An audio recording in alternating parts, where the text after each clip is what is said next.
سلام. امروز میخوام در رابطه با یه قاعده خیلی مهم توی کار املاک به نام قاعده مارسلوس یا فروشنده واقعی صحبت کنم. در زمان روم باستان ارباب‌هایی بودن که کار اونها املاکداری و بنگاهداری بود.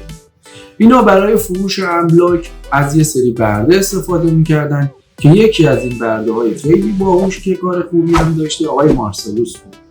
مارسلوس طی کارش یه مدتی میشه که نتونسته بود هیچ ملکی رو بفروشه و ارباب خیلی از اون ناراحت بود و آقای مارسلوس رو به سیاهچال می‌ندازه. آقای مارسلوس طی مدت‌هایی که توی سیاهچال بوده و هیچ کاری برای انجام دادن نداشته شروع میکنه به گشتن دنبال مورچه‌هایی که توی سیاهچال بوده و روزی 5 الی 10 تا مورچه توی سیاهچال پیدا میکنه.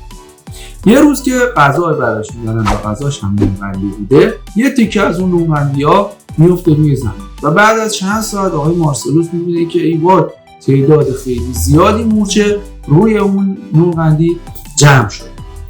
همونجا بود که فکر به ذهنش میرسه و به نگهبانا میگه که منو ببرید پیش ارباب. میاد پیش ارباب میگه ارباب من مشکل رو پیدا کردم.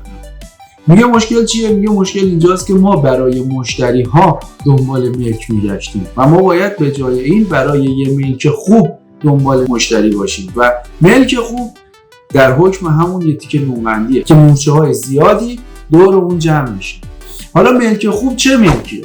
آقای مارسلوس نشست فکر کرد و 8 تا قاعده برای ملک خوب در آورد. و ملک خوب ملکیه که فروشندش فروشنده واقعی باشه. فروشنده واقعی چه نشونه‌هایی داره؟ 1. همیشه آماده به جوابگوییه. فروشنده‌ای که هر موقع شما باهاش تماس میگیرین جوابتون رو میده. 2. همیشه آماده به کارشناسیه. هر موقع شما درخواست میکنین که برید ملک رو بازدید کنین به شما اجازه کارشناسی میده. 3. همیشه آماده به سرویسه. هر زمانی که مشتری داشته باشین ایشون به شما اجازه سرویس میده، بازدید میده، مشتری بیاد ملک رو ببینه. یه نکته خیلی مهم این که پیگیره. بعد از سرویس ها و بعد از بازدید ها با شما تماس میگیره. آقا مشتری که آوردین چی شد؟ پسندید نپسندید و نظرش در رابطه با ملک چی بود؟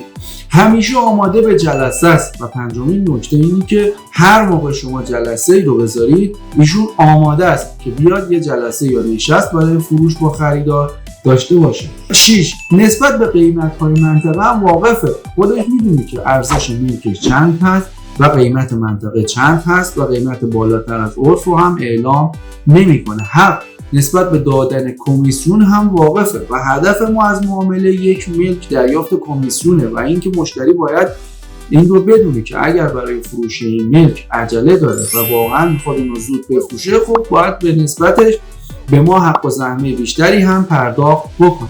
و 8مین نکته که اگر باشه و طرف سازنده باشه که دیگه واقعا این نکته طلاییه.